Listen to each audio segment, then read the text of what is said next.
Hello, I am Paul Vixie from Farsight Security. I also had some hand in helping to create the DNS some decades ago. Well, I travel around Europe quite a bit right now because I'm trying to introduce a security information exchange whereby all of the DNS operators can share data with each other and make it possible for Europe to better observe itself. And since I was in the area, and since I heard that this conference was happening, I asked if I could speak, and you said yes, so thank you for that.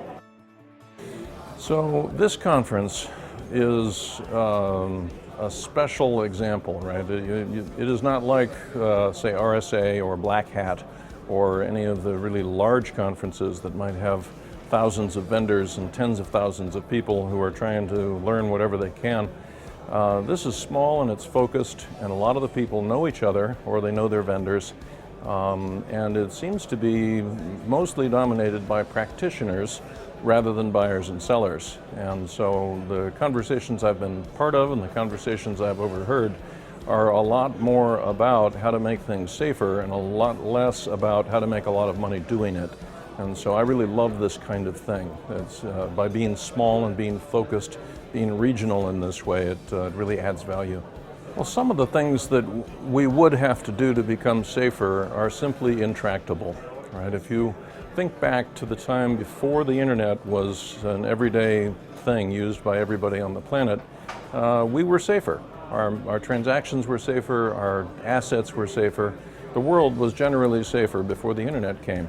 And that doesn't mean that the internet itself was dangerous. It meant that the internet has made everyone able to reach everything, and it turns out a lot of what they can reach is not very secure. And so to make us once again as secure as we were before the internet, we would have to do a lot of very hard work, and a lot of that I think is probably not practical.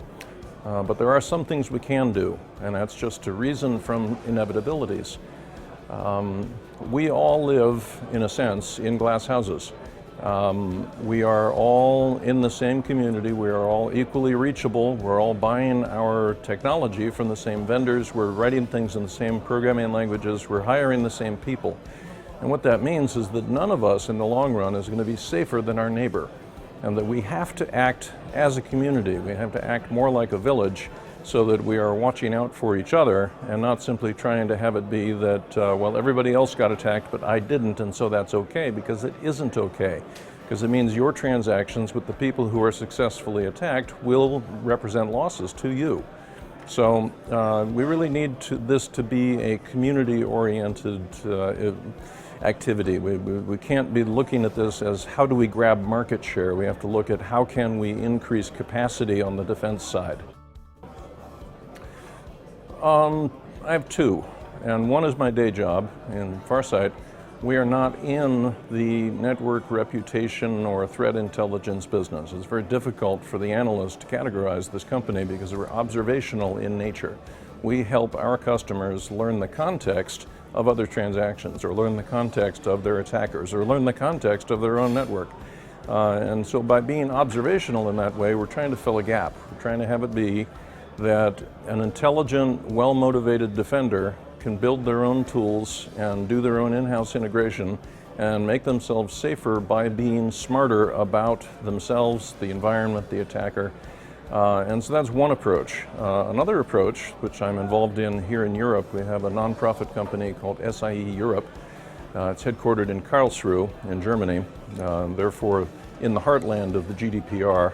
And we are trying to increase data sharing between network operators in a way that completely preserves personal information, so that we never know who did something.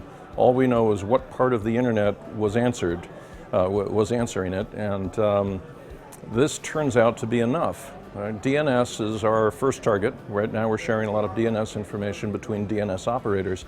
And this is very useful because DNS is the beginning of any other transaction on the internet. And so before something good can happen or something bad can happen, a DNS transaction happens first. And by just keeping track of what DNS transactions have been answered without regard to who asked the question, we are able to illuminate the entire space in a way that an intelligent, motivated defender can then get some sense of where the attacker is probably hiding. Anyway, this is a nonprofit company, and there's no fee for participation. We just want network operators to send all the data they have, and in exchange they will get access to all the rest of the data that we got.